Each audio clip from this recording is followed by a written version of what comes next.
ओम नीलांजनं समाभासं रविपुत्रं यमाग्रजं छायामार्तण्ड संभूतं तं नमामि शनिश्चरम्। ब्रह्मा मुरारिस्त्रिपुरान्तकारी भानु शशि भूमि सुतो बुधश्च गुरुश्च शुक्र शनिराहुकेतव सर्वे ग्रहा शान्तिकरा भवन्तु। सर्वे ग्रहा शान्तिकरा भवन्तु। क्रूराग्रह शांतिकरा भवन्तु। नमस्कार, स्वागत है आपका आचार्यवाणी में। मैं आचार्य डॉक्टर विक्रमादित्य आपके साथ हूँ और आज हम बात कर रहे हैं कर्क राशि वालों के लिए शनि का जो परिवर्तन का योग बन रहा है 30 वर्ष बाद शनि आ रहे हैं आपकी राशि के अनुसार से भाग्य में। और जब शनि महाराज भाग्य में चले जाते हैं ना, तो शनि विशेष तौर पर भाग्य में चले जाते हैं तो क्या होता है, शनि का अर्थ है धीरे धीरे। और शनि भाग्य में जाकर क्या करेंगे वो आपको समझ लेना चाहिए। आपकी राशि में शनि का जो पदार्पण हो रहा है वो हो रहा है बृहस्पति की राशि में। आपकी राशि जो है चंद्र प्रधान राशि है, बृहस्पति के साथ आपकी राशि का बहुत बड़ा संबंध है। लेकिन शनि का जो संबंध है वो बृहस्पति के साथ बहुत अच्छा नहीं है। और बृहस्पति की राशि जो है वो आपके नवम भाव में पड़ी है, जिस मीन राशि में वो जा रहे हैं। तो कर्क राशि वालों, आपके लिए बहुत ज़्यादा सावधानी के साथ रहने की भी समस्या बातें हैं। जिस समय पदार्पण हो रहा है वहाँ वो योग जो बन जाएगा आपकी राशि के अनुसार से नवम भाव में पंचायत हो जाएगी पूरे ग्रहों की। और सारे के सारे अलग अलग प्रवृत्ति के ग्रह वहां बैठे हैं। शनि पहुंच गए हैं, सूर्य वहां बैठे हैं, पिताजी साथ में बैठे हैं, उनको 36 का आंकड़ा। राहु वहां बैठे हुए हैं, उनका सूर्य के साथ 36 का आंकड़ा है। उसके साथ साथ यदि हम बात करें तो वहां पर बुध और शुक्र भी विराजमान हो गए हैं, जो जिन सब चीज़ों को इन सब ग्रहों ने अस्त कर कर छिन्न भिन्न स्थिति बना दी है। तो ऐसे में बड़ी सावधानी के साथ ये जो समय काल आरंभ हो रहा है बहुत विशेष है, ध्यान रखने की ज़रूरत है। शनि का पदार्पण भाग्य में कर्क राशि वालों के लिए दिखाई देता है कि चीज़ों को थोड़ा सा आपके भाग्य के अनुसार से चीज़ों को स्लो कर देगा, क्योंकि शनि और बृहस्पति का संबंध बहुत अच्छा नहीं है। और शनि का बृहस्पति के साथ जो संबंध है वो कहा जाता है कि बृहस्पति महाराज के यहाँ शनि महाराज एक बार गए और कहा, महाराज आपको मैं अपना गुरु बनाना चाहता हूँ। तो बृहस्पति महाराज ने कहा कि भाई आपके पिता के साथ बनती नहीं है, आप कठोर प्रवृत्ति के हैं और साथ साथ आपकी प्रवृत्ति जो है वो सीखने वाली नहीं है। तो कहा जाता है कुछ शोध करने के लिए, कुछ रिसर्च करने के लिए, सरलता को अपनाने के लिए महाराज गुरुदेव बृहस्पति ने उनको समझाया, लेकिन वो शायद उनके जीवन में वो बात उतार नहीं पाए। इसी कारण से उन्होंने शिष्यत्व बृहस्पति महाराज ने उनको शिष्यत्व दिया नहीं, जिसके कारण से कहा जाता है कि बृहस्पति के साथ शनि का संबंध आज भी बहुत अच्छा नहीं है। तो शनि का पदार्पण 30 वर्ष बाद आपके जो भाग्य में हो रहा है वो बहुत अच्छा नहीं कहा जा सकता। और ऐसे में शनि का योगायोग 2.5 साल तक 2027 तक आपकी राशि में बना रहेगा। तो ऐसे में आपको बहुत सावधानी के साथ कार्य करने की जरूरत पड़ेगी। भाग्य जब साथ ना दे रहा हो तो क्या करना चाहिए, कर्म पर, पुरुषार्थ पर, पूरी से कर्म पर ध्यान देने की आवश्यकता है। लेकिन कर्म पर भी शनि की जो दृष्टि पड़ रही है वो कहीं ना कहीं आपकी राशि के अनुसार से आपको कर्म से भी दूर करने की तरफ ले जाएगी। देखिए, कर्म से ही एक तरह से ये इंटर रिलेटेड प्रोसेस है। भाग्य कर्म कराता है, कर्म जो है वो से ही भाग्य बनता है। कर्म प्रधान विश्व रचि राखा। और आपकी राशि के दृष्टिकोण से इस वक्त जो योग जो बनकर तैयार है शनि के परिवर्तन के साथ साथ, वो दिखाता है कि आप यदि कर्म से दूर भागते दिखाई देंगे। शनि की दृष्टि पड़ रही है सामने, सप्तम दृष्टि। इसके साथ साथ शनि की एक दृष्टि और पड़ रही है, जो पड़ रही है वो आपके 11वें भाव पर। 11वां भाव शनि का हमेशा दृष्टि के अनुसार से वैसे तो अच्छा नहीं माना जाता, लेकिन शनि का वो स्वयं का एक पक्का घर माना जाता है। 11वें भाव पर शनि जब भी देखेंगे नुकसान नहीं करेंगे, शनि जाएंगे तब भी नुकसान नहीं करेंगे। तो यहाँ लाभ होने की गुंजाइश बिल्कुल शनि महाराज देते हैं आपकी राशि के अनुसार से। एक और शनि की दृष्टि पड़ रही है, वो पड़ रही है रोग वाले भाव पर, शत्रु वाले भाव पर। और वो जो रोग वाले भाव पर शनि की दृष्टि पड़ रही है, 6ठे भाव पर, वो दृष्टि आपके लिए बेस्ट है। यानी सब कुछ होते हुए भी आपके रोगों को शांत, शत्रुओं को शांत करने के लिए अवश्य शनि मार्ग बनाते रहेंगे। और ऐसे में जब भाग्य साथ दे दे तो फिर भाग्य के अनुसार से यदि ग्रह ही ऐसी स्थिति दे रहा है तो आपके लिए कहीं ना कहीं से कुछ ना कुछ स्थिति अच्छी बनती दिखाई देगी। तो ऐसे में सबसे बड़ी आवश्यकता आपकी राशि के अनुसार से यदि हम बात करें तो धर्म की तरफ थोड़ा मन लगाएं। शनि धर्म भाव में चले गए हैं, धर्म से दूर भगाएंगे आपको, परमात्मा के भजन से दूर भगाएंगे। और ऐसे में हमारा एक आपको विशेष तौर पर सुझाव है कि विशेष तौर पर कर्क राशि वालों, बस केवल नित्य प्रति भगवान शिव की आराधना जरूर करना।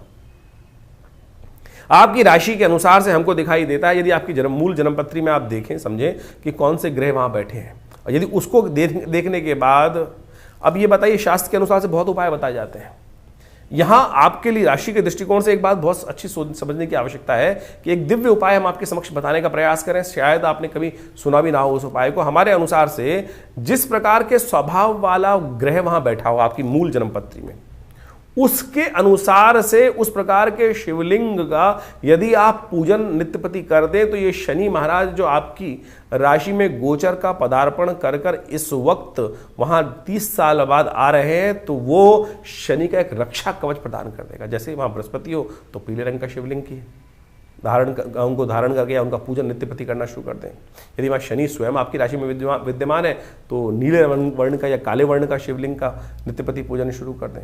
यदि वहाँ कोई और इसी प्रकार से बहुत, अब ये मूल जन्मपत्री में देखने की आवश्यकता पड़ जाएगी किस प्रकार का है, लेकिन ध्यान रखना भाई, ये शनि का पदार्पण किसी प्रकार भी बहुत अच्छा नहीं कहा जा सकता। भाग्य बहुत जबरदस्त तरीके से आपके लिए कुछ ना कुछ रास्तों में हिंड्रेंस उपस्थित करने के योग बना सकता है, इसलिए मेहनत की आवश्यकता होगी। और शनि की जैसी दृष्टि पड़ रही है आपके इन ग्रहों के दृष्टिकोण से, वो कहीं ना कहीं कई मामलों में विघ्न उपस्थित करने के योग बना रहा है। तो ऐसे में कई प्रकार के संबंध आपको समझने पड़ेंगे। शनि के दिव्य स्तोत्र का पाठ करना चाहिए। हम बताएंगे दिव्य स्तोत्र कौन सा है शनि का। यदि नित्यपति उसका स्तोत्र पाठ कर ले, एक मुद्रा ही बताने वाले हैं हम आपको कि एक मुद्रा का यदि आप नित्यपति कुछ उस स्तोत्र का पाठ करते हुए, शनि के बीज मंत्र का पाठ करते हुए, कुछ खास मंत्रों का जप करते हुए यदि आप प्रोसेस अपना लें, तो हमारा मानना है कि बहुत बढ़िया तरीके से आप इस शनि के नेगेटिव प्रभाव को ठीक कर सकते हैं। वर्णन तो बहुत लंबा चौड़ा है, तो हम समझाएंगे आपको। इन सब चीज़ों को समझिए और करने का प्रयास कीजिए। देखिए, सबसे पहले हमें समझने की आवश्यकता यह है शनि और बृहस्पति का संबंध क्या है। शनि सूर्य पुत्र हैं और सूर्य देवताओं में सबसे श्रेष्ठ माने जाते हैं, साक्षात नारायण के अवतार माने जाते हैं। वहीं बृहस्पति जो हैं देवगुरु माने जाते हैं। कहा जाता है शास्त्र के दृष्टिकोण से अनेक कथाओं के माध्यम से इन संबंधों को समझने में, वैसे ज्योतिष के दृष्टिकोण से शनि और बृहस्पति का संबंध आपस में बहुत अच्छा नहीं। कारण क्या है? कारण यह है कि एक बार शनि महाराज जो बड़े कठोर हैं, वो हैं तो आध्यात्मिक साक्षात देवता ही माने जाते हैं। बहुत सारे लोग इनको संज्ञा दे देते हैं कि राक्षस, अरे साक्षात देव हैं शनि महाराज, न्याय अधिकारी हैं, न्याय के अनुसार से कार्य करने वाले हैं, दंडाधिकारी हैं। तो आप समझें कि शनि को इस प्रकार से भाव करना क्रूर ग्रह माने जाते हैं और उनकी तुलना पाप ग्रह के अंतर्गत की जाती है। यानी ज्योतिष के दृष्टिकोण से जो विशेष तौर पर ग्रहों के अनुसार से प्रभाव है, उनका प्रवृत्ति है, उसके अनुसार से उनकी संज्ञा दी गई है। तो शनि महाराज जो हैं वो दंडाधिकारी हैं और कहा जाता है भगवान सूर्य के पुत्र हैं। उसके अनुसार से एक बार बृहस्पति महाराज के घर गए और बृहस्पति वो चाहते थे कि बृहस्पति उनके शिष्य बन जाए, बृहस्पति के शिष्य को प्राप्त हो, जिससे उनका ज्ञान वर्धन हो। लेकिन क्योंकि शनि महाराज की उनके पिता सूर्य के साथ बहुत अच्छी बनती नहीं है, कहा जाता है कि आपस में जो बहुत संबंध मधुर नहीं है, इसी कारण से बृहस्पति महाराज ने उनकी कठोरता को कम करने की बात कही और जब तक ये बात ना हो कि आपस में संबंध ठीक ना हो, तब तक शिष्यत्व तो उनका स्वीकार मना कर दिया कि हम आपको शिष्य की दीक्षा नहीं देंगे। तो कहा जाता है इसी कारण से शनि और बृहस्पति की आपस में रुष्टता हुई और जब भी ग्रहों के अनुसार से शनि इस हीन भाव को मन में लेकर हमेशा रहे और इसी कारण से शनि और बृहस्पति का संबंध कभी अच्छा नहीं माना जाता। और शास्त्र के अनुसार से जब भी शनि महाराज की बृहस्पति की राशि में आते हैं तो कभी शुभ प्रभाव नहीं देते। दशाओं में आप समझे कि सूत्र कहा गया है कि बृहस्पति में शनि, शनि में बृहस्पति कभी अच्छा प्रभाव नहीं देता। खास तौर पर बृहस्पति की दशा में शनि का अंतर तो बहुत ही अनिष्टकारी माना जाता है। उसी प्रकार से जब भी बृहस्पति की राशियों में शनि महाराज आते हैं तो उनका शुभ प्रभाव नहीं होता है। तो इसके अनुसार से ज्योतिष के दृष्टिकोण से बहुत सारी बातें समझी जाती हैं। महाराज विक्रमादित्य के संबंध में भी एक अद्भुत कथा शास्त्र में आती है।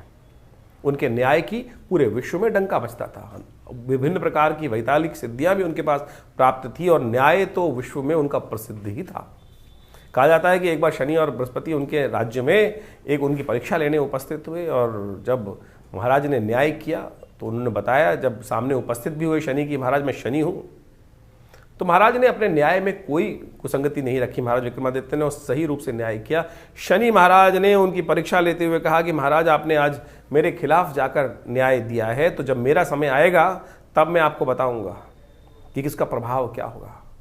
जब महाराज विक्रमादित्य की शनि की महादशा शुरू हुई, शनि का अशुभ प्रभाव शुरू हुआ, तो उनके राज ज्योतिषियों ने कहा कि महाराज आपका शनि खराब आने वाला है, तो ऐसे में आपको सावधान हो जाना चाहिए। और कहा जाता है कि जब राजा की कोई शनि की कोई भी ग्रह की अशुभ दशा होती है तो उसका पूरा प्रभाव उसके राज्य पर भी पड़ता है। तो महाराज ने कहा कि मैं कुछ दिन विश्राम ले लेता हूँ, संन्यास में चला जाता हूँ, क्योंकि मेरे कारण से मेरी प्रजा का कोई अहित ना हो। तो अपने साथ जाते जाते कुछ काशापण ले गए थे। एक जगह छोले खाने के लिए कहा जाता है, चने खाने के लिए, उन्होंने कुछ काशापण वहाँ उस दुकानदार को दिए। वो काशापण भी कोयले के बन गए, महाराज को बर्तन मांजने पड़े। आप समझें, ये स्थिति है कि जब शनि खराब आता है तो विशेष तौर पर किस प्रकार का जीवन में प्रभाव उत्पन्न होता है। तो हमें आप समझें कि हमें शनि के यथाउचित प्रभाव से आपके जीवन में जो शनि का प्रभाव समझते हुए कि आपकी राशि के अनुसार से किस प्रकार का प्रभाव रहा है, उसके अनुसार से उनके उपाय भी करने का प्रयास करना चाहिए। शनि के अनेक उपाय दिव्य शास्त्र में वर्णित हैं, अनेक मंत्र शास्त्र में उपस्थित हैं। वेद के अनुसार से शनि का एक मंत्र है जो रुद्र अष्टाध्यायी में आया है, शन्नो देवी रविष्ट्रयापो भवन्तु पीतये शन्नो रविष्ट्रवन्तु नः। इस मंत्र का वैदिक मंत्र, शनि का ये वैदिक मंत्र है, इसका यथाउचित भाव से जप करना चाहिए। शनि का तंत्रोक्त बीज मंत्र है ओम प्रांग प्रींग प्रोंग से शनिश्चराय नमः। बहुत सारे लोग बात करते हैं कि बात भाव पूछने का प्रयास करते हैं, कितना जपे महाराज। देखिए, वैसे तो तुलसी बाबा ने कहा, एक घड़ी आधी से पुनियाद तुलसी संगत साध की हरे कोट अपराध। लेकिन उस भाव से कि जब मनसा वाचक तीनों रूप से एक होकर, यानी अपनी श्रुति को एक बनाकर उस परमात्म तत्व में जाकर लक्ष्य सिद्धि के लिए मन वचन और कर्म तीनों को एक कर कर उस श्रद्धा भाव से एक सेकंड के लिए भी वो मंत्र जप करेंगे तो उसका प्रभाव हो जाएगा। लेकिन वो एक सेकंड, एक क्षण, एक पल कैसे प्राप्त होगा, वो प्राप्त करने के लिए भी तो समय चाहिए, इतना ध्यान चाहिए, इतना विश्वास चाहिए, इतना अभ्यास चाहिए। वो हो नहीं पाता है। तो इसीलिए कहा गया कि जो 1.25 लाख जप करो, 5 लाख जप करो, 10 लाख जप करो। वैसे शनि की संख्या जो है, जब अशुभ प्रभाव चल रहा हो महादशा में, तो 19 लाख मंत्र जप करने की शास्त्र में प्रमाणित बात की गई है। तो इतना मंत्र जप करने से ही उसका नेगेटिव प्रभाव, इस कलिकाल में तो मंत्र जप की संख्या कई गुना अधिक बढ़ा दी गई है। तो उसको जप करना चाहिए, तब जाकर उसका प्रभाव, नेगेटिव प्रभाव दूर होता है। तो आप जितना हो सके चलते फिरते उठते बैठते किसी भाव में इन शनि के मंत्रों का जप करें। शनि को मनाने के विभिन्न उपाय शास्त्र में वर्णित हैं। वो सब उपाय हम आपके समक्ष रख रहे हैं, आपकी राशि के अनुसार से बता रहे हैं। लेकिन फिर भी शास्त्र में अनेक जो उपाय बताए गए हैं उनको भी हमें समझना चाहिए। उन उपायों के अनुसार से यदि कार्य करेंगे तो जीवन में बहुत सारे कष्टों को दूर कर सकते हैं। शनि को मनाने के लिए हमने अनेक शास्त्रों का अध्ययन किया, बहुत सारी चीज़ों को निकाल के प्रयास किया। में सबसे श्रेष्ठ है शनि स्तोत्र, हनुमान चालीसा, सुंदरकांड का पाठ, हनुमान जी को चूल्हा चढ़ाना, शनि के मंत्र का जप करना। दशरथ कृत शनि स्तोत्र तो अपने आप में अद्भुत ही है। वो दशरथ कृत शनि स्तोत्र किस प्रकार से पाठ किया जाता है उसको हम करके दिखा देते हैं। आपको कहा जाता है कि महाराज दशरथ जो हैं वो देवासुर संग्राम में जब जा रहे थे तो रास्ते में शनि के दर्शन हुए, और उस समय उन्होंने शनि के दर्शन का लाभ लेते हुए, क्या होता है आमतौर पर जब शनि महाराज कहीं रास्ते में किसी के पड़ते हैं तो कुछ रास्ते में क्या होता है, लोग रास्ता बदल देते हैं। लेकिन महाराज दशरथ ने उस वक्त महाराज शनि की प्रार्थना करी, और दशरथ कृत शनि स्तोत्र शास्त्र में वर्णित है। यदि उसका नित्यपति आप एक बार भी पाठ कर लेंगे, यह हमने अपने अनुभव से देखा कि यदि एक बार भी उसका पाठ कर लिया जाएगा तो कैसे भी शनि की महादशा का अशुभ प्रभाव हो वो जीवन से दूर हो जाता है। शनि स्तोत्र इस प्रकार से है, ओम नमः कृष्णाय नीलाय क्षितिगंध निभाय च नमः कालाग्नि रूपाय कृतांताय च वै नमः नमो निर्मांस देहाय दीर्घमश्रुजटाय च नमो विशाल नेत्राय शुष्कोधर भयाकृते नमः पुष्कल गात्राय स्थूल रोमणे अथ वै नमः नमो दीर्घाय शुष्काय कालं दृष्ट नमोस्तुते नमस्ते कोडर आक्षाय दुर्निरीक्षाय वै नमः नमः घोराय रौद्राय भीषणाय कपालिने नमस्ते सर्वभक्षाय बलिमुख नमोस्तुते सूर्यपुत्र नमस्तेस्तु भास्करे भयदाय च अधोदृष्टे नमस्तेस्तु संवर्तक नमोस्तुते नमो मंदगते तुभ्यं निरस्तंशाय नमोस्तुते तपसा दग्धदेहाय नित्यं योगरताय च नमो नित्यं सुधार्ताय अतृप्ताय च वै नमः ज्ञानचक्षु नमस्तेस्तु कश्यपात्मजसूनवे तुष्टो ददासि वैराज्यं हृष्टो हरसि तत्क्षणात् देवासुर मनुष्याश्च सिद्धि विद्याधरोरगा त्वया विलोकिता सर्वे नाशं यान्ति समूलतः प्रसादा कुरु मे देव वराहोऽहम् उपागता एवं अस्तु तदा सौरिग्रह राजो महाबला। तो ये शनि स्तोत्र है। इसका नित्यपति यदि एक बार पाठ भी कर लें, श्रवण भी कर लें, तब भी शनि की कब दशा आई खराब, शनि का गोचर खराब हुआ, कब आपके जीवन में कौन सी शनि की महादशा इत्यादि जो भी आ रही है, गोचर इत्यादि, ढैया इत्यादि, उन सब का प्रभाव जो है, वो नेगेटिव प्रभाव जो है वो दूर हो जाता है। ये शनि का आशीर्वाद है स्वयं महाराज दशरथ को। तो आप इसको सुंदर रूप से नित्यपति एक बार कम से कम पाठ श्रवण कर लें या नित्यपति एक बार पाठ कर लें। हमारा ऐसा अनुभव है कि बिल्कुल इससे बढ़िया कोई और उपाय शास्त्र में नहीं है। सीधा साधा एक उपाय, ज़्यादा से ज़्यादा 2 मिनट 3 मिनट का पाठ है, और एक बार यदि आप पाठ याद भी कर लेंगे तो इसका अद्भुत प्रभाव आपकी शनि की पूरी 7.5 हो, चाहे ढैया हो या शनि का नेगेटिव प्रभाव हो, उसको बिल्कुल रक्षा करने के योग बन जाएंगे। शनि ग्रह को मनाने के लिए शास्त्र में अनेक उपाय बताए गए हैं। जैसा भी आपने आपको अभी शनि स्तोत्र सुनाया, हनुमान जी के बारे में बताया, तो इसी प्रकार से शनि को मनाने के लिए आपकी राशि के अनुसार से जो विभिन्न उपाय हैं वो आपको समय समय पर करते रहना चाहिए। सबसे श्रेष्ठ उपाय आपको मैं एक बताएं कि आप ये काम कर सकते हैं। छोटे छोटे उपाय हैं। जब भी कोई भोजन करने बैठ रहे हैं, उसका पहला हिस्सा लेकर कौवे के निमित्त डाल दीजिए बाहर, अपनी खिड़की से बाहर। ओम प्रांग प्रींग प्रोंग से शनिश्चराय नमः कौवे का ध्यान कर कर अपने ग्रास, खाने का पहला ग्रास निकालकर कौवे को डाल दीजिए। यह नित्यपति अभ्यास करने से कोई नुकसान नहीं होता आपका, और आपके लिए कष्ट निवारण करने का सुंदर रास्ता बन जाएगा। हो सके तो शनि के बीज मंत्र, जैसे हमने आपको बताया था, हम प्रांग प्रींग प्रोंग से शनिश्चराय में इसका स्तव कर लीजिए। एक और प्रयोग हम बताते हैं आपको। हनुमान जी का विशेष तौर पर शनि के साथ संबंध रहता है, तो हमने एक बहुत अद्भुत दिव्य प्रयोग निकाला। हनुमान जी के बीज मंत्र को शनि के बीज मंत्र से संपुट युक्त करने के उपरांत यज्ञ करें, और उसका जब भी कर लें तो बहुत अच्छा रहेगा। जैसे ओम हंग हनुमतये नमः, ओम प्रांग प्रींग प्रोंग से शनिश्चराय नमः, ओम हंग हनुमतये नमः, ये एक हुआ। तो इसी प्रकार से यानी शनि के बीज मंत्र के आगे हनुमान जी का बीज मंत्र, उसके पीछे हनुमान जी का बीज मंत्र संपुट युक्त करने के उपरांत इसको प्रोसेस करने का प्रयास करें। यदि एक माला इसका कर लें तो हनुमान जी पर विशेष तौर पर शनि की कृपा है कि जब भी, क्योंकि हनुमान जी ने कई बार शनि की रक्षा करी, और रावण वाली कथा तो सबको पता ही है कि किस प्रकार से रावण की लंका दहन करने के बाद शनि जो वहाँ पर विशेष तौर पर रावण की लंका में जो उनको जेल में बंद कर रखा था, और उसके बाद वहाँ मुक्त कराया। तो इस प्रकार से, तो इसी जब शनि ने हनुमान जी को आशीर्वाद दिया, तो उसके बाद से कहा जाता है कि जब भी हनुमान जी के भक्त पर शनि कभी अपना दुष्प्रभाव नहीं दिखाते। दिल्ली के पास एक कोकिला वन क्षेत्र है, वहाँ पर एक विशेष मंदिर है। कहा जाता है कि विशेष तौर पर भगवान कृष्ण के समय पर शनि बड़े परेशान थे, दुखी थे, और भगवान कृष्ण के समक्ष जाकर उन्होंने अपना दारुण दुख उपस्थित किया कि मुझको कोई स्थान नहीं देता। तब भगवान कृष्ण ने अपने ब्रज क्षेत्र के अंदर कोकिला वन क्षेत्र में शनि को वहाँ स्थापित किया है। कहा जाता है कि शनि के वहाँ दर्शन कर कर, शनि की वहाँ पूजा कर कर, शनि के पर वहाँ तेल चढ़ाकर जो भी जीवन में शनि के कष्ट हो रहे हैं उनसे निवृत्ति का सुंदर मार्ग बन जाता है। तो शास्त्र में अनेक जगह इस प्रकार के सुंदर तीर्थस्थल हैं, उन सबको प्रमाणित शास्त्र में किया गया है, शास्त्र की कथाओं के अनुसार से। तो अनेक अनेक उपाय शास्त्र में वर्णित हैं। आप उन सब उपायों को करके बहुत सारे कष्टों को दूर कर सकते हैं। हनुमान चालीसा का पाठ तो नित्यपति चलते फिरते उठते बैठते करेंगे तो शनि के जो विशेष नेगेटिव प्रभाव है उनसे आपके जीवन के कष्ट दूर होने के योग बन जाएंगे। काली गाय को भोजन कराना, काली उड़द का दान करना, साबुत वाली काली उड़द है उसका दान करना, 1 कटोरी लेकर दान कर दीजिए। तेल का दान करना छाया पात्र में। और एक बात और ध्यान रखें, दान किसको किया जाए। बहुत सारे लोग दान करने के लिए विशेष तौर पर कहा जाता है कि एक विशेष वर्ण व्यवस्था के अनुसार से एक जो जाति उनके वही दान लेने के अधिकारी है। शनि का दान वैसे आमतौर पर लोग लेते नहीं हैं। पुराने ज़माने में केवल एक ही वर्ग था, वो विशेष तौर पर उसी के लिए कहा जाता है कि शनि का दान लेने के लिए वही लेते थे, क्योंकि शनि का दान लेने के बाद पचाएगा कौन। लेकिन आमतौर पर आप कोशिश ये करें कि कहीं भी जहाँ भी आपकी श्रद्धा हो, जो श्रद्धा से ले लें। अश्रद्धा के साथ यदि कोई दान ले रहा है आपका, तो उस दान का कोई फायदा नहीं है, वो दान प्रमाणिक हो ही नहीं सकता। तो इसलिए दान के लिए सबसे बड़ी समस्या है कि दान किसको दें।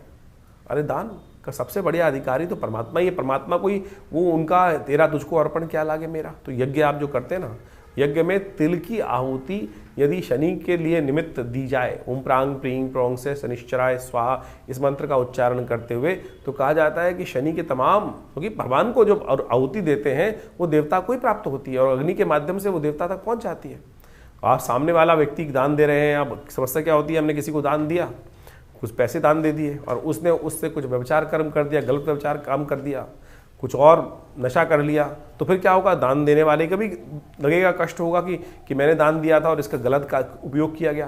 तो ऐसे में हमें ध्यान रखना चाहिए। तो सबसे श्रेष्ठ जो हमारे शास्त्र में कहा गया है कि देवता के निमित्त यज्ञ करें। यज्ञ में तिल का संबंध शनि के साथ बहुत बढ़िया से कहा जाता है, और काले तिलों का के द्वारा शनि के निमित्त जो आहुति प्रदान करेंगे, इस प्रकार से इस मुद्रा के द्वारा। शनि की विशेष तौर पर एक मुद्रा भी है, यहाँ बताना प्रयास करते हैं हम। शनि का जो भी मंत्र जप करें, या शनि आपकी कुंडली में नेगेटिव प्रभाव कर रहा है, तो उस समय इस मुद्रा का अभ्यास करें। ये सबसे बड़ी आकाश मुद्रा जो है, सबसे ये उंगली आपके हाथ में जो उंगलियां हैं, ये बृहस्पति की उंगली है, शनि की उंगली है। शनि की उंगली को अंगुष्ठ के अग्रभाग से जोड़ देने से ये आकाश मुद्रा बन जाती है। शनि के तमाम मंत्रों का जप करते हुए इसी मुद्रा का अभ्यास करना चाहिए। शनि की आहुति भी इसी मुद्रा से देने का प्रयास करना चाहिए। और हमारे हमने विवेकानंद योगाश्रम में तो इस प्रकार के आयोजन समय समय पर करते ही हैं। अभी शनि जयंती आएगी, और शनि जयंती पर हमने 100 पाठ हनुमान चालीसा के रखे हुए हैं। बड़ी विचित्र स्थिति है, लोगों ने ऐसी स्थिति बना दी कि शनि के नाम पर तेल दान करने के लिए 100 तेल के टीन दान करवा दिए जाते हैं और उसको जमीन में डाल दिया जाता है। ऐसी क्या फायदा शास्त्र के अनुसार से? शास्त्र में इस प्रकार की चीजें वर्णित नहीं है। दान करने के बाद उसको कहीं ना कहीं उपयोग होना चाहिए चीज। बड़े बड़े मंदिर बना रखे हैं लोगों ने कहीं विभिन्न जगहों में, और उनसे पूछा जाए तेल का क्या करते हो, तो कई जगह कहा जाता है कि वो तेल हम जमीन में डाल देते हैं। अगर जमीन में भी डाल रहे हैं वो तेल बोरिंग कर तो जमीन को आप खराब कर रहे हैं। तो शास्त्र में इस प्रकार की कहीं भी कोई स्थिति वर्णित नहीं है, जो तथाकथित तौर पर आज लोगों को मूर्ख बनाने के लिए ये व्यवस्थाएं बनाई जा रही हैं। आप दान करते हैं तो उसका कहीं ना कहीं उपयोग होना चाहिए, श्रद्धा के साथ करने का प्रयास कीजिए। तो हमने आपके समक्ष बात रखी। तो ये सीधे साधे उपाय, जैसे ये आकाश मुद्रा है, इसका नित्यप्रति अभ्यास कीजिए। शनि का कैसे भी नेगेटिव प्रभाव होगा, बिल्कुल ठीक होने के रास्ते बनेंगे। तो अभी हमने आपकी राशि के अनुसार से विभिन्न प्रकार की कथाओं के माध्यम से इस बात को आपके समक्ष रखा है। तो कोशिश ये करें, इन छोटे छोटे उपायों को अवश्य करने का प्रयास करें। धीरे धीरे आपके जीवन से कष्ट दूर होगा। शनि जब बहुत परेशान कर रहे हो तो तुलादान सबसे श्रेष्ठ है। अपने वजन के बराबर सतनाजे का दान लेकर, 7 अन्न उसमें काला उड़द जरूर होना चाहिए, गरीबों को दान कर दीजिए। कहा जाता है शरीर रक्षा के लिए और शनि के विभिन्न नेगेटिव प्रभावों को दूर करने के लिए दान सबसे बढ़िया और श्रेष्ठ माना जाता है। तो इसको करने का प्रयास कीजिए। तो देखिए, धीरे धीरे इन सब चीज़ों को करेंगे तो आपके लिए अच्छा योग बनेगा, कष्ट निवारण का योग बनेगा। और विशेष तौर पर अपनी जन्मपत्री का अच्छे शोध करा लें कि क्या आवश्यकता है। हर राशि के अनुसार से, हर जीवन के अनुसार से आपकी जन्मपत्री में क्या मुख्य कारण बना हुआ है, किसके कारण से जीवन की समस्याएं आ रही हैं। आप जो वस्त्र धारण करते हैं उसका भी प्रभाव है। आप किनके लिए, जो आप ये बात समझने की आवश्यकता है कि जो हम वस्त्र धारण कर रहे हैं किनके लिए लकी है, किनके लिए अनलकी है। सारी चीज़ें एक ही व्यक्ति के लिए लकी नहीं हो सकता है, भाग्यशाली नहीं हो सकता है। किसी के लिए कोई मार्ग भाग्यशाली है, किसी के लिए कोई मार्ग भाग्यशाली है। उसके लिए पूरी तरह से शोध की आवश्यकता है। आपकी जन्मपत्री को अच्छे से विश्लेषण कर कर, चीज़ों को ग्रह योगा योग देख कर कि कौन सा चीज़ आपके लिए अच्छी दिखाई देती है, कौन से रंग के वस्त्र आपको पहनने चाहिए, कब पहनने चाहिए, कब नहीं पहनने चाहिए। तो ये सब शास्त्र में वर्णित है, ये सब चीज़ें। और उसके अनुसार से जो ज्योतिषीगण हैं उन सब का अध्ययन कर कर आपको हम मार्ग बताने का प्रयास करते हैं। आशा करते हैं इन सब चीज़ों को समझेंगे और ज्योतिष की और बहुत सारी बातें हैं उनको धीरे धीरे अपने जीवन में उतारने का प्रयास करें तो लाभ होगा। तो ये शनि का जो विशेष प्रभाव है आपकी राशि के अनुसार से हमने आपको समझाने का प्रयास किया। देखिए, ग्रहों का प्रभाव वास्तविक तौर पर पूरे विश्व में पड़ता है, और ग्रहों के प्रभाव को यदि समझ लिया जाए तो उसके अनुसार से हम अनेक उपाय, विधि के अनुसार से जिसका जैसी श्रद्धा होगी वैसा उपाय वो बताएगा। जैसे किसी को, अगर आप समझें, किसी को आयुर्वेद में ज़्यादा महारत हासिल है तो उसको आयुर्वेद के ही उपाय दिखाई देंगे। किसी को वास्तविक तौर पर एलोपैथिक की अच्छी महारत है तो उसको एलोपैथिक के ही सब उपाय समझ में आएंगे। किसी को होम्योपैथिक के उपाय है तो उसको होम्योपैथिक की दवाइयाँ ही समझ में आएंगी, और उसने उसका प्रभाव देखा है, उसके अनुसार ही वो लोगों के समक्ष रखेगा और उसका प्रभाव एनालाइज कर कर लोगों के ऊपर आता भी है। तो इस बात को हमें समझना चाहिए। तो ज्योतिष के अनुसार से, हमारे अध्ययन के अनुसार से हमने जितने उपाय शास्त्र में जहाँ जहाँ जिस प्रकार से हमने करके देखे, पिछले करीब अनेक वर्षों से बहुत सारे जो लोग आते हैं उनके ऊपर देखा, अपने ऊपर देखा, अपने परिवार के ऊपर देखा, समस्त समाज के ऊपर देखा, तो हमने वही उपाय आपके समक्ष रखे हैं। इसके अलावा भी हज़ारों प्रकार के उपाय हैं, लेकिन उपाय विशेष तौर पर इस प्रकार से करने चाहिए कि जिससे मन दुखी ना हो, कि संसार में किसी को उसका नेगेटिव प्रभाव ना उपस्थित हो। ऐसा समझे कि ज्योतिष के दृष्टिकोण से परमात्मा, हमारे ऋषि मुनियों ने कोई ऐसा उपाय, लाखों रुपए खर्च करने वाले उपाय तो नहीं बताए। सीधे साधे जो उपाय हैं, भगवान का स्तवन, थोड़ा मोटा दान, जो आपकी सामर्थ्य के अनुसार से। यदि आप करेंगे तो सत्य मानिए कि उससे परिवर्तन आने का योग बनेगा। इसको ऐसा कतई ना समझें कि इसको उपाय करने के लिए हमको इतना महंगा खर्चा करने वाला उपाय करना है, मेरे पास पैसे नहीं है, उधार लेकर पैसे लाऊं और उससे उस उपाय को करूं और उसके बाद फिर अपने जीवन को, कष्ट को दूर करने के लिए वो कार्य करूं, तो वो उपाय नहीं हुआ भाई। तो शास्त्र में ऐसे उपायों को स्थान दिया ही नहीं गया है। अपनी सामर्थ्य के अनुसार से, अपने पुरुषार्थ के अनुसार से जो कुछ हम दान पुण्य इत्यादि, भगवान का स्तवन पूजन इत्यादि कर कर अपने जीवन के कष्टों को दूर करने का मार्ग बनाते हैं, वही शास्त्र में प्रमाणित किए गए हैं। अनेक अनेक पुराण, अनेक अनेक ग्रंथ, उन सब में अनेक उपाय मंत्र के माध्यम से, दान के माध्यम से, स्नान के माध्यम से शास्त्र में वर्णित हैं और उन सबको हमने आपके समक्ष यथाउचित भाव से रखने का प्रयास किया। शास्त्र में विभिन्न कथाएं भी हैं। बहुत सारे लोग इस बात को बताने का, समझाने का बहुत सारे मैसेज भेजते हैं कि भाई आप कथाएं क्यों सुनाते हैं। अरे भाई, शास्त्र में कथाएं हैं तो उससे विश्वास जागता है। यदि विश्वास ही नहीं होगा तो कैसे कार्य करोगे। और पौराणिक कथाओं को, उसके लिए विशेष तौर पर शास्त्र में जो चीज़ें वर्णित है उससे हमारे मति के भ्रम दूर होते हैं। नहीं तो व्यक्ति को कैसे कह दोगे कि मतलब ऐसे कर लो, ऐसे कर लो, ऐसे कर लो, तो उससे क्या होगा, वो कहेगा कुछ होता ही नहीं है। तो उस पर विश्वास जगाने के लिए, समझ जगाने के लिए इस तमाम कथाओं को यहाँ उपस्थित करना परम आवश्यक है और वही हम करते हैं। इसके अनुसार भी गोचर का प्रभाव तो आप देखते ही हैं, जो राशि के अनुसार से हम बताते हैं। बहुत सारे लोगों का मत ये होता है कि राशि के अनुसार से आप बताते जो हैं वो संसार के समस्त 12 लोग 12 कैटेगरी में ही पड़ सकता है। देखिए, गोचर का प्रभाव तो राशि के अनुसार से ही बताया जाएगा और अनेक अनेक सिद्धांत हैं, या तो राशि के अनुसार से या लग्न के अनुसार से उसको पढ़ा जा सकता है। अब जो हम लोग जर्नल वे में यहाँ समझाने के उपस्थित कर रहे हैं, प्रयास कर रहे हैं, वो राशि के अनुसार ही गोचर का, इंडिविजुअल जन्मपत्री को आप यहाँ सोशल मीडिया लेवल पर नहीं डिस्कस कर सकते हैं। उसके लिए तो आपके अपनी एक समय चाहिए, व्यवस्था चाहिए और टाइम चाहिए, उसके अनुसार से आप समझने का प्रयास करें। लेकिन फिर भी गोचर का प्रभाव तो जर्नल है और उसको उसके अनुसार से समझा जा सकता है और वो उसमें कहीं कोई गलत बात नहीं है।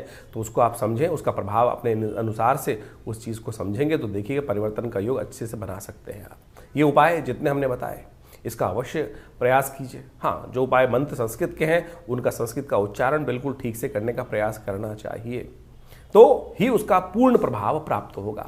केवल हम कहें कि हमें संस्कृत मुश्किल है, संस्कृत तो सबसे आसान भाषा है और उसका शब्द का उच्चारण यदि सही से करोगे तभी वातावरण में उसका प्रभाव उपस्थित होगा। वो वातावरण में जो कंपन होगा उस मंत्र के उच्चारण से, उसके शब्द के उच्चारण से, उसी से उसका प्रभाव वास्तविक तौर पर समझा जा सकता है।